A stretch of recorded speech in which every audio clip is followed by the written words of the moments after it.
All right, so that's 2 minutes after. So we're going to get started with the webinar today on techniques for successful distance learning.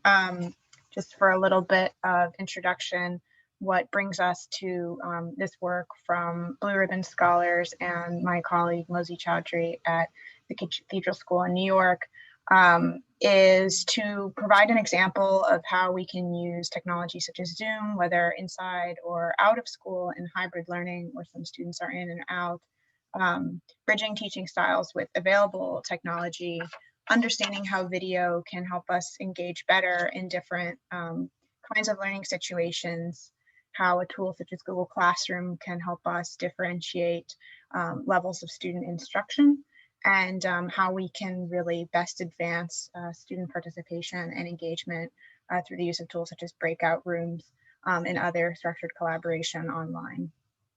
So just starting with a little bit of background, Mosey unfortunately cannot join us for the live edition of the webinar, although I do have a video recording introduction of her on the next page.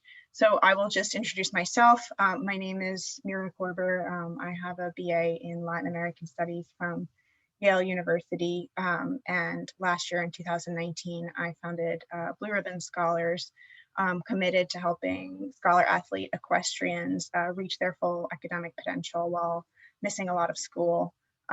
This has since evolved, obviously with the onset of the COVID-19 pandemic, to helping educators and students also navigate distance learning technology with as much creativity as possible during the pandemic. So now I'm going to play a virtual introduction to Mosey. We're sorry she can't be here today, but we'll hear from her on video.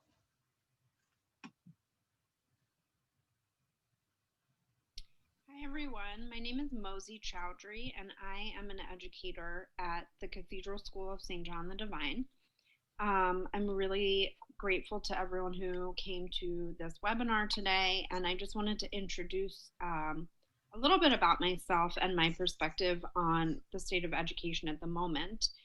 So I am a 20-year veteran educator. I have taught high school and middle school, as well as prep for prep in the summer, and also Oliver Scholars. And my leanings in terms of what subject area I have focused on have always been in the humanities. So I have taught English, social studies, and also I was a tour guide in the Vatican in college. So I know a great deal about art history and visual culture.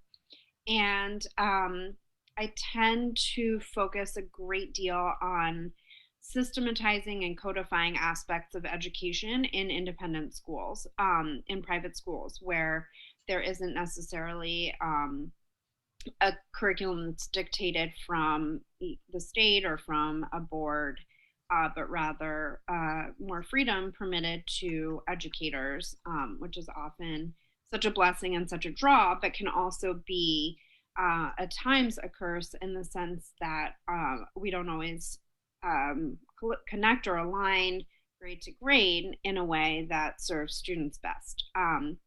By nature, I am very much a person who is a devil's advocate, who seeks to locate the sort of flaws in the logic of certain things and rectify them. So I'm a little bit perverse by temperament, and that is kind of a perfect segue into what I'm presenting today with Mira here. So I decided at the very beginning of this crisis in March, when coronavirus forced schools to close, that I was going to do the most counterculture and perverse thing possible and see it as a blessing, and try to accentuate the positive as much as humanly possible.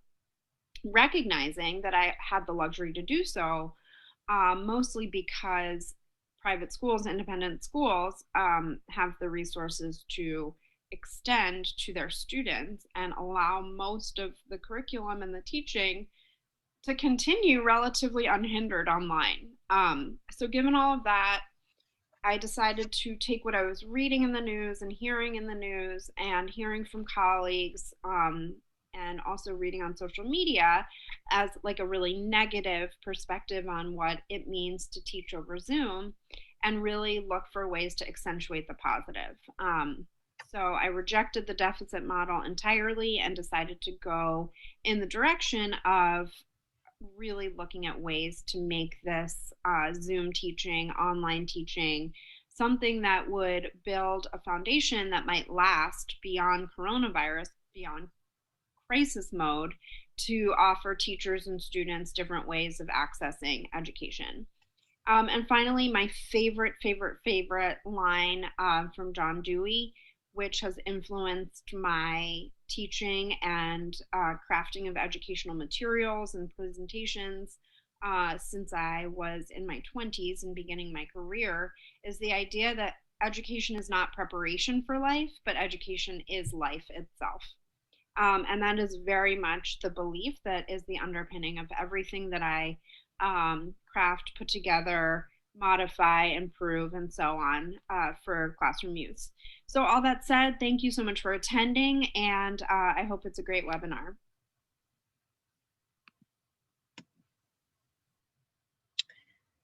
Thank you, Mosey, for sharing that introduction and a little bit of the rationale behind what we're doing. So moving on, we will be looking at the contents of this presentation, which are essentially Zoom best practices, ways we can stimulate student engagement, how to use video both asynchronously and synchronously, and some tools we can use to differentiate instruction on these various platforms that are available to us as educators.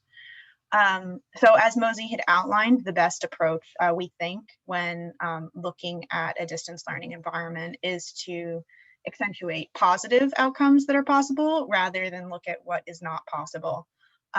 So using Zoom as a tool for classroom management can actually offer students different ways to engage in a way that is an asset to teaching and not actually subpar or a substitute to the energy that's evident in a real life classroom. So we just want to play this short clip of an example of how students can actively engage with each other in this kind of virtual format. So take out a piece of paper, ideally blank paper, but it's fine if it's lined, and something to write with. And I'm just going to read the beginning of A Raisin in the Sun to you. So it's a play, and it's a play that's still widely performed today. So it was written in the 1950s, but I actually saw it performed in Williamstown up in Massachusetts last summer. So it's still often performed. And it all takes place in one living room in one apartment that belongs to one family. And it's a play in 3 separate acts. It's a really good play. But the beginning sets the scene for how we're meant to imagine this family's living room and their living conditions. And so I'm just going to read it to you, and I want you to write down any words or phrases that pop out to you as I'm reading, and also draw anything that you feel like is very visually significant. You can sketch the whole room, you can just draw one little piece of it, you can respond to it more abstractly. But after we do this, after I read, I'm just going to ask anyone who's drawing or words they want to share with the group. Okie dokes? All right.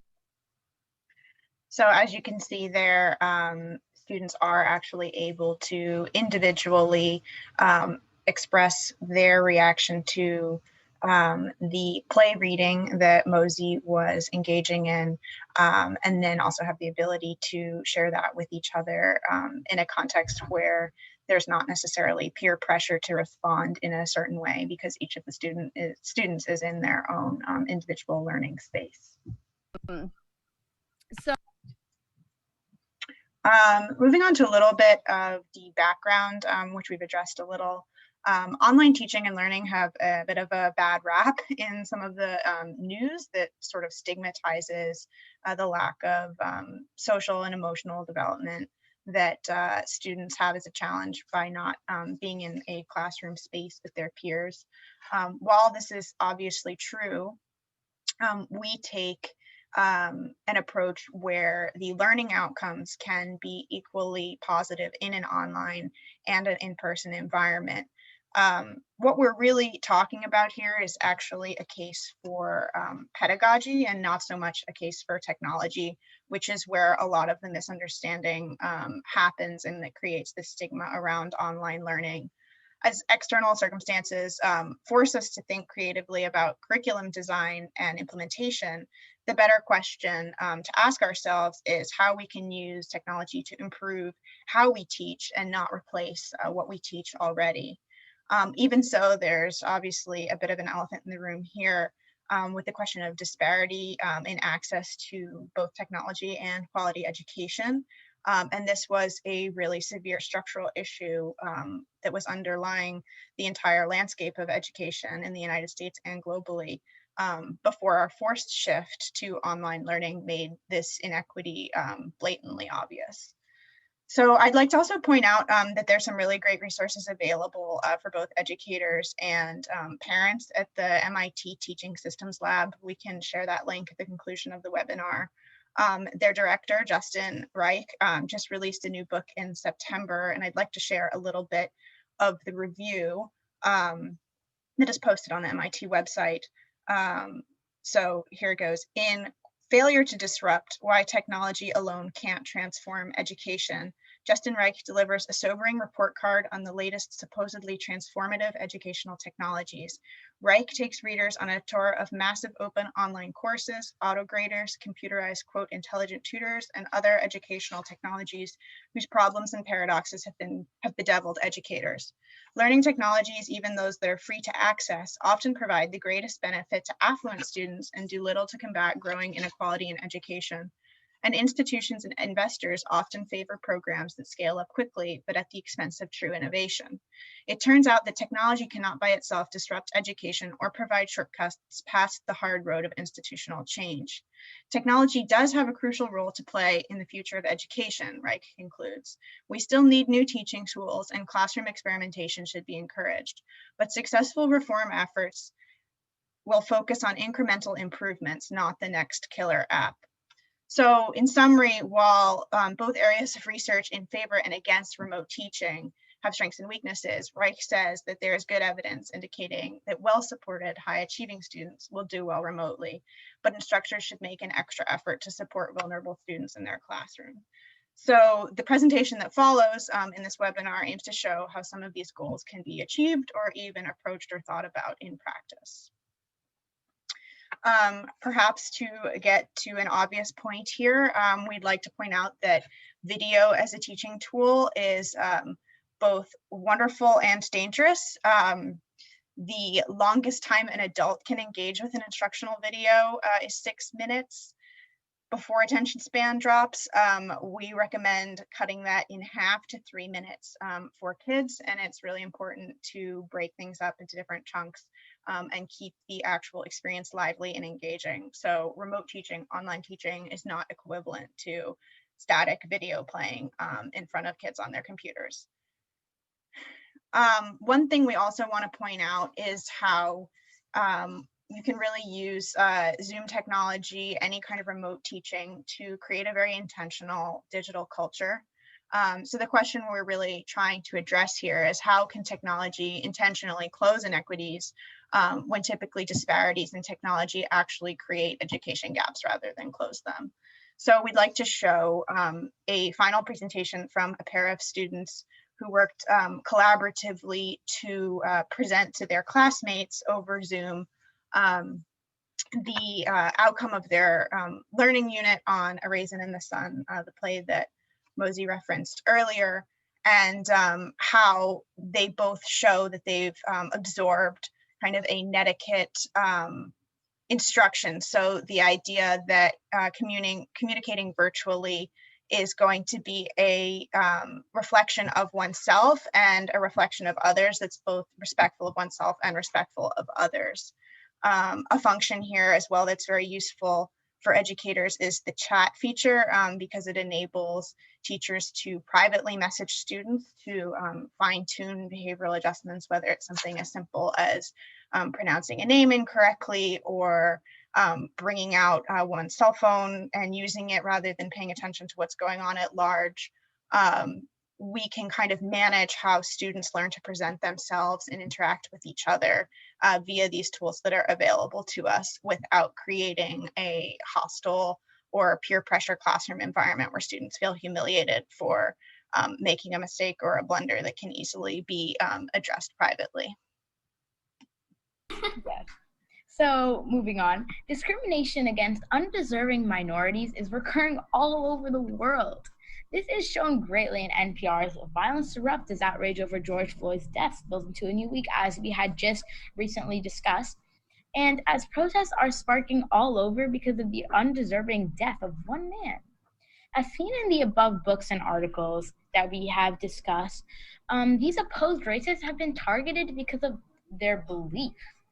So once again, we ask you, focus on people's swift judgments and accusations of people based on the color of their skin or their religion. That's not fair, is it?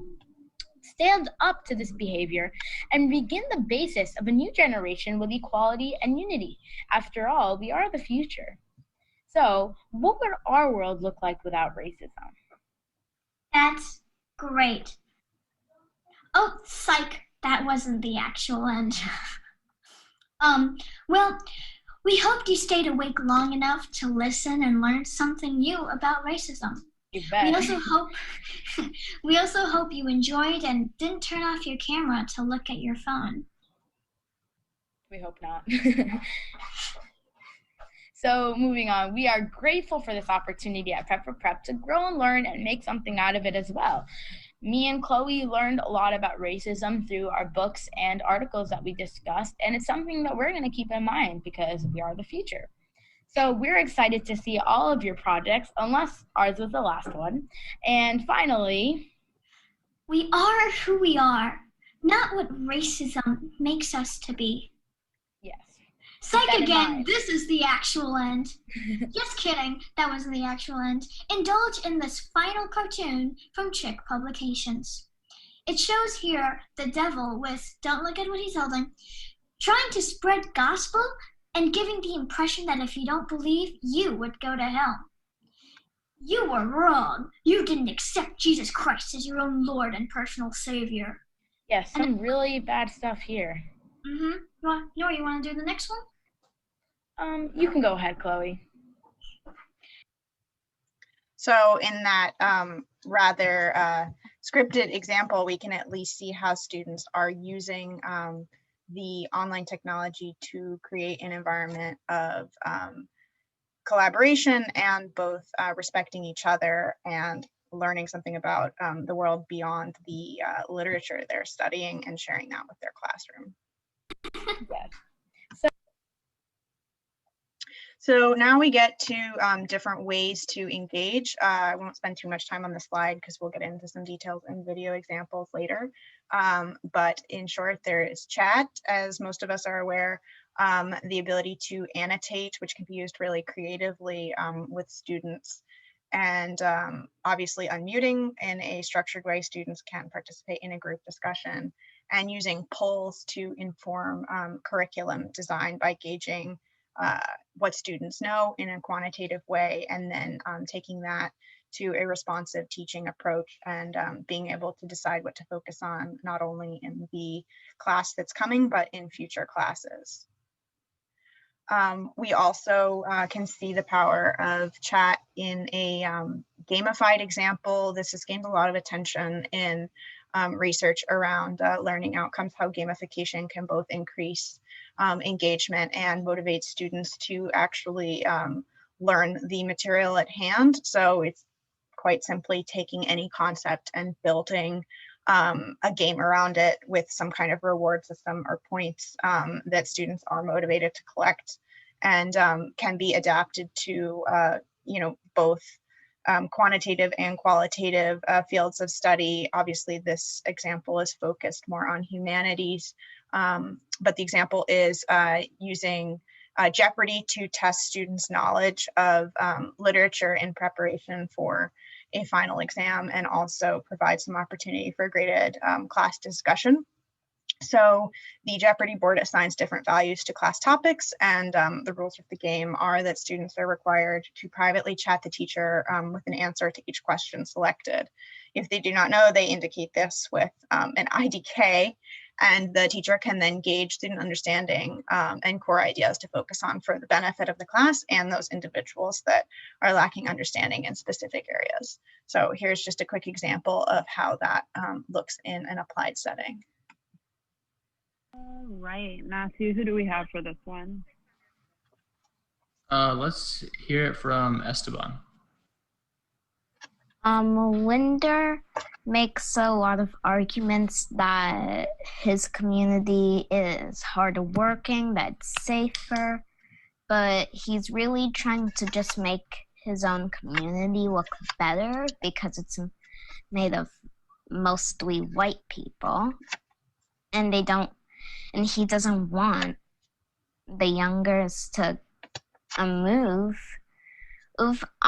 because is around that area is, I'm pretty sure, a black neighborhood, but pretty much he's trying to make his community look better than theirs, but also kind of being racist in the way that he's saying that just because his community has whites that they're automatically hardworking and that they're a good community. Good job. So he tries to make a couple of arguments that come across like he's looking out for them, but obviously he's just expressing these really unpleasant, horrible ideas in terms that are disguised to look like they're really helpful and supportive. So again, we can see here an opportunity for a teacher to discreetly correct students' understanding, which is very difficult in the sort of fleeting nature of a live classroom environment in person. And also students are engaged in completing this game and participating with the rest of their peers. All right. Another key feature that's really useful is the ability to annotate, setting up a sort of whiteboard style place on Zoom allows students to both have a productive discussion and communicate their ideas in a setting that enables equity and participation. So it's not just the loudest student who raises their hand and move quickly that kind of dominates the culture of the classroom, but students can all post their annotations simultaneously. And as educators, we can really see the individuality of their thought in that context. So here's a quick example as well of students engaging with the concept of Jim Crow as it relates to a Black boy in a conversation that is also tied to current events in 2020. I see what you're talking about because, Blacks are often, since the color of our skin, people think of us as bad people or, people who are ready to cause trouble. And if you're running, it might be thinking that you're running from something. Specifically, you can be running from something like the police, which is automatically a thought because, everybody thinks that Blacks are such bad people. I haven't had these experiences personally, but I do know that there's a problem, but not many people are willing to identify that they're wrong first, and that's part of the reason why nothing ever changes, because the way that we can actually move forward is for everybody to actually understand that we're equal and the color of our skin doesn't matter, and we need to realize the wrong first before we actually do anything, and that's the whole reason we're not moving forward. So there you can see students participating in a very timely and relevant discussion to the times at a high level and sharing differences of opinion and differences of perspective more so than differences of opinion in a really productive way that is very much enabled by this kind of whiteboard functionality and teaching feature in Zoom.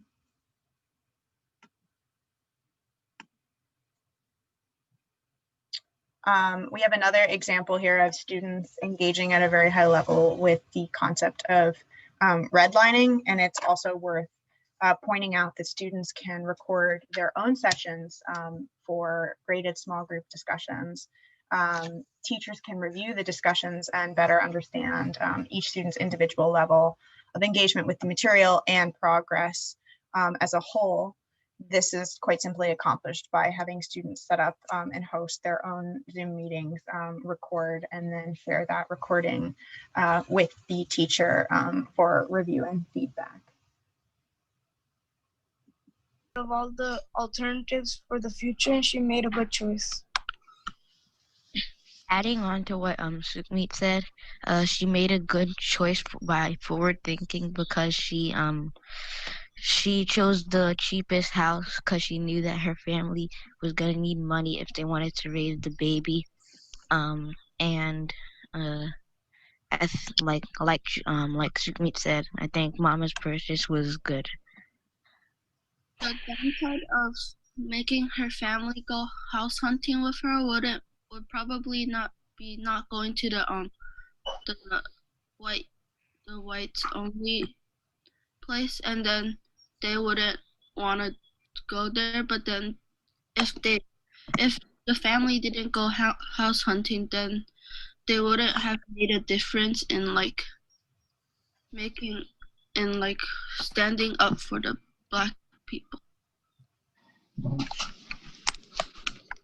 Additionally, I just like to add that I think that regardless of what Walter feels as far as the neighborhood that the house was in, Mama still was right with that choice because she was trying to do what she thought was best for Ruth.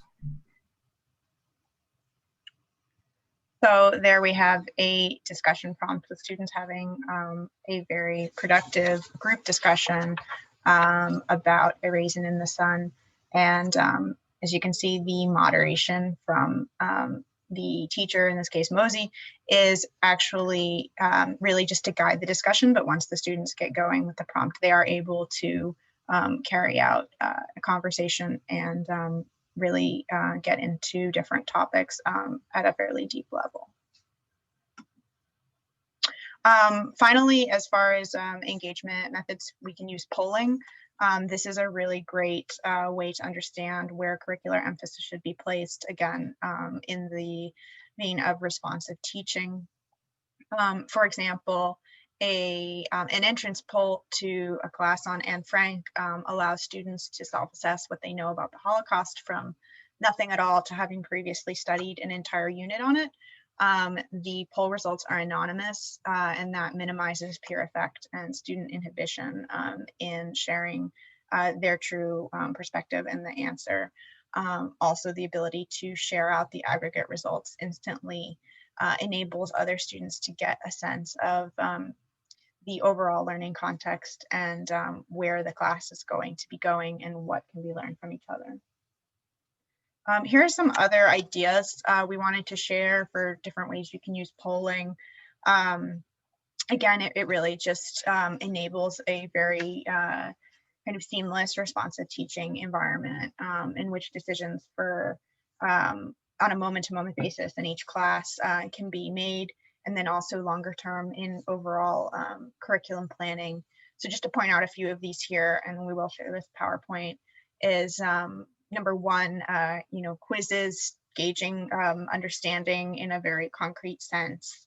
Number three, discussion warm-up, which is a great way to kind of break the ice that is inherent to at least starting out with online teaching. Number four, feedback and exit tickets, or understanding checks from the perspective of the student really helps teachers get a sense of what can be improved and what's working, what's not working. Dispelling misconceptions, number seven, is also very useful to gauge where students are, both in terms of their understanding of a topic and their personal viewpoint, and can really shape how a teacher can form a discussion that gets students to think further, more deeply about a topic about which they may have cultural or preconceived ideas that are worth exploring in a group setting. And number 9 is also quite useful because it gives students the ability to rank how well they're understanding something, which does benefit both their process of metacognition and the teacher's understanding of how effective their teaching has been. This is a really quick video. I won't spend too much time on it, but we can also share resources about how to asynchronously pre-record assignments and share them with students in Google Classroom. This saves a lot of valuable class time that can actually be spent on the kinds of discussions that we have been showing previously, rather than kind of sage on the stage type teaching of this is how you construct a paragraph. Students can review this ahead of class or for homework, and then use class time itself for a more engaging exercise. So here's a quick example of how a tool like Google Docs can be used to teach students how to write a basic paragraph outline. Together a fairly specific outline, as though I were writing this essay for a formal submission for class. My thesis on this topic, you'll see is in purple. I've used this sort of handwriting font to signal to you that in real life, you would be writing this out by hand, and then you'd have a printed copy of it or a paper hard copy of it right next to you while you were writing. My thesis is Lorraine Hansberry's A Raisin in the Sun and Sandra Cisneros' The House on Mango Street suggest that home is not defined as a physical space or structure, but rather as a feeling of love and safety. Home can be anywhere. And I've written that out as a complete sentence. Okay, we can share more on resources of how to put this kind of assignment together at the conclusion of the webinar if you would like. Another great resource that has been catching on among educators for asynchronous video assignments and comprehension checks is Edpuzzle.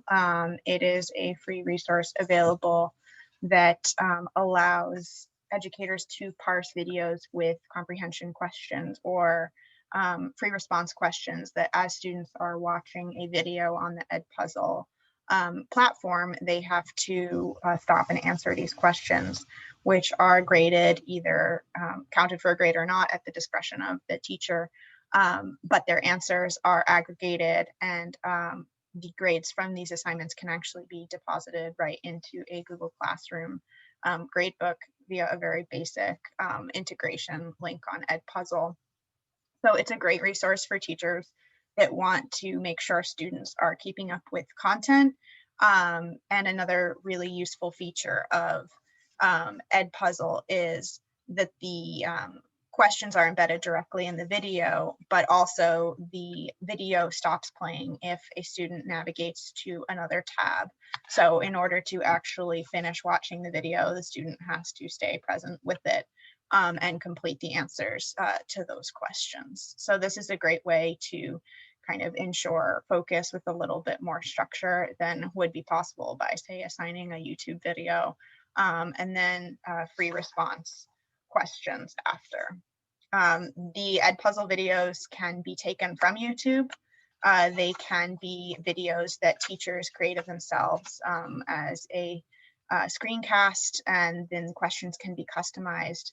So the format is fairly flexible and allows educators to use whatever resource would be best for their particular class environment.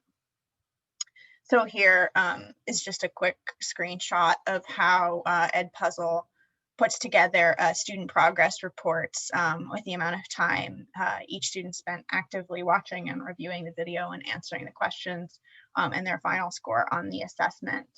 The score reporting feature allows you to see what you need to review in class, and as I mentioned, it meshes directly with Google Classroom, so grades can be deposited right into the gradebook for convenience sake, which saves a lot of time in terms of manually transferring the grades over for the assignments. That can also be posted directly in the classwork stream of Google Classroom that the students have access to. Just a brief comment on synchronous video. So rather than assigning a video for students to watch outside of class, synchronously showing videos can also be very useful for understanding where students are with the material. Teachers have the ability to kind of study the facial features and reactions that students demonstrate in response to a video that is played on a shared screen. These cues indicate attentiveness and understanding. And it's also worth noting that in any kind of video presentation, we believe it's really important to remove the advertising from the video because it creates a much more seamless experience for students, reduces distraction. And we're obviously living in a world where there's so much input from ads on social media and other media platforms that we're all exposed to every day, that keeping the educational experience rather focused is really important to actually gauging where students are and ensuring that they're having the best experience possible. We can share some resources for doing this. There is a free resource on the internet known as ViewPure, and you can easily just paste a YouTube link into it, and ViewPure will provide you with a link that has removed whatever advertising has been placed or would be placed on the YouTube video, should you just share the link directly from the YouTube platform. So here's just a quick example of students engaging with video in a synchronous class setting. Oops, sorry. 2% went to non-whites. I can understand an individual, depending on his environment or his family or whatever, being racist, but for your country to sanction it, give him tools to do that, there's something definitely wrong there. So let's spend the rest of the period follow the directions as far as how to from a reason. Apologize there for some issues pausing that video, but there you could get a sense of how students were able to watch the video, and the teacher was able to view their response to the video in a way that that would be very difficult in a traditional classroom setting, to kind of gauge a sense of where each student is with their progress on the video as well. So this brings us to ways to differentiate instruction and provide one-on-one support for students in a remote learning environment. This is arguably one way in which remote learning is extremely advantageous to students that have access to their teacher on a one-on-one basis, because students can really benefit from the one-on-one conference with minimal distraction or interruption. In this model, writing conferences, for example, will take place live, often in writing in the form of a shared Google Doc, coupled with a recorded Zoom video, which allows the student to return to the saved conversation later for study and review. Perhaps the best outcome from this model is that the perceived stigma of getting extra help on a piece of writing or any other student work for that matter is removed, as other students in the classroom are unaware of who has to quote unquote go see the teacher. So here's a quick example of how that could work in a one-on-one setting. The words really in their brains. It's something called but before so, but because so. And it's a sentence expansion thing. Did you ever do any of that with Miss Snyder? But because so in student skills? So do you remember what the deal is with it? Like, I give you a sentence starter and you finish it. So I gave you an example with the word livid, which we did last time. I was livid with my kids for spilling sugar on the floor, but I forgave them. when I realized they were using sugar to make my birthday cake. I was livid with my kids for spilling sugar on the floor because I had asked them many times to be careful with the sugar. I was livid with my kids for spilling sugar on the floor, so I sent them to get a broom to clean it up. When you do but because so, it's really helpful for making your sentences more exciting and complex. And it's also a good way to demonstrate that you know what a word means, because whatever you add on after the but because or so usually helps demonstrate that you actually know what the word means. So we did foreboding, dismay, vanquish, meticulous, and what was the other one? Oh, berate. Oops. Okay, so let's do but because those with those, okay? Okay, good. So see where my cursor is? I'm gonna write you sentence starters for foreboding. Remind me what foreboding means. Okay, so there we have an example of how both Zoom and Google Docs can integrate together to create a very engrossing kind of tutoring or one-on-one experience with students and teachers. The words really in there. Finally, a feature in Google Classroom that's really useful and we wanted to mention as a very practical application is the ability to assign different leveled writing prompts or any kind of assignment in which you have students at different phases of understanding and mastery of the topic at hand. So it's possible to assign by group or by individual different writing prompts, for example, that really focus on the strengths and areas to be improved for each student in the class. The main benefit of distance learning here is the ability for students to assign an array of different writing prompts tailored to individual students' needs. And there is, again, that minimization of peer inhibition. So there's less worry of students comparing their work to each other. This is also obviously quite beneficial in the sense of preserving academic integrity, where students are not able to so easily collaborate in a way that would be not allowed by whatever assignment or assessment is required of them to complete for a grade. Finally, we just wanted to share a quick tip in Google Classroom on grading, specifically in literature classes. There is a comment bank in which you can set up shorthand for very common errors in essay writing rather than spending a lot of time handwriting, as might be the case in an in-person classroom where an essay is turned in, or even just repetitively sharing the same comments with different students that have fairly typical writing errors. This allows you to grade very quickly and also consistently in your correction of specific issues that need to be addressed for the students. So we just wanted to share a couple of very practical tips in addition to our bigger picture overview of taking a very optimistic and positive approach to distance learning as a whole, given the very challenging situation that we're in with an uncertain immediate future. So we hope this has been helpful, and if anyone has any questions, we'd be happy to answer them, or I will in person, and can certainly share any of those questions with Mosey and have her input come back to you as soon as possible.